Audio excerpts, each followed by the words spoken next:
BNP chairperson Begum Khaleda Zia এবং সাবেক তিনবারের প্রধানমন্ত্রী এবং শহীদ প্রেসিডেন্ট জিয়াউর রহমানের স্ত্রী বেগম খালেদা জিয়ার মৃত্যুতে আমরা সকলেই শোকাহত হয়েছি এবং আমরা সকলেই তার আত্মার মাগফিরাত কামনা করছি। তবে প্রশ্ন হচ্ছে, বেগম খালেদা জিয়ার মৃত্যুতে বিপিএল এর ম্যাচ কেন পোস্টপোন করা হবে, কেন তা স্থগিত করা হবে? বেগম খালেদা জিয়ার চাইতেও তো গুরুত্বপূর্ণ ব্যক্তি ছিলেন আমাদের মাহবুব আলী জ্যাকি স্যার। বাংলাদেশ ক্রিকেটে জ্যাকি স্যারের অবদান অবশ্যই খালেদা জিয়ার চাইতে বেশি। এখন বাংলাদেশের জাতীয় জীবনে কিংবা বাংলাদেশের রাজনৈতিক প্রেক্ষাপটে খালেদা জিয়া হতে পারেন অনেক গুরুত্বপূর্ণ একজন ব্যক্তি, খালেদা জিয়া হতে পারেন খুবই গুরুত্বপূর্ণ একজন ব্যক্তি, খালেদা জিয়া হতে পারেন ওয়ান অফ দ্য মোস্ট গুরুত্বপূর্ণ ব্যক্তি।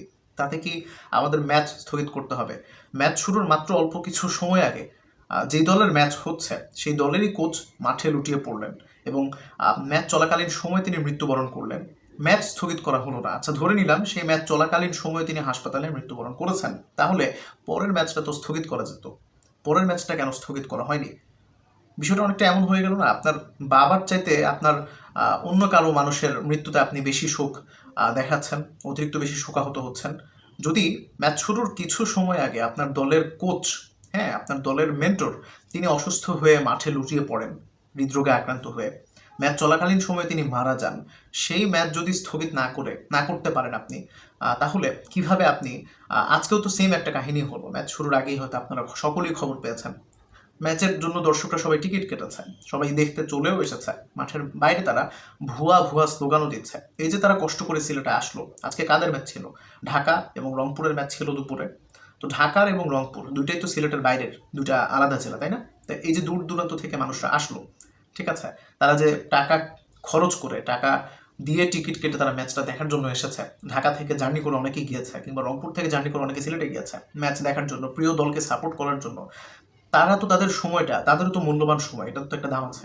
এই সময়টাকে এই যে তারা বের করে টিকিট কাটলো, টিকিট কেটে স্টেডিয়ামে চলে আসলো, ম্যাচ শুরুর অল্প কিছু সময় আগে তারা জানলো ম্যাচ হবে না। এটা কি তাদের সাথে এক ধরনের ফাজলামো হলো না?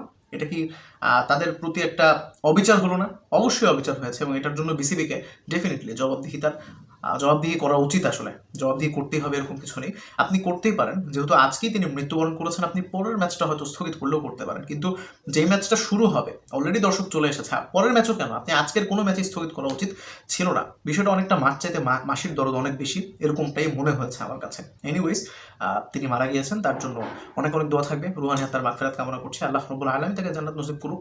যাই হয়ে যাক, তিনি তার চাইতে বেশি গুরুত্বপূর্ণ মানুষ কে ছিলেন? জ্যাকি স্যার ছিলেন, একজন ক্রিকেট নিয়ে যিনি তার জীবন কাটিয়ে দিয়েছেন। তার মৃত্যুতে আপনি 1 মিনিট নীরবতা পালন করে পরে আবার ঠিকই ম্যাচ খেললেন, কিন্তু খালেদা জিয়ার মৃত্যুতে আপনি ম্যাচ সব ক্যান্সেল করে দিলেন।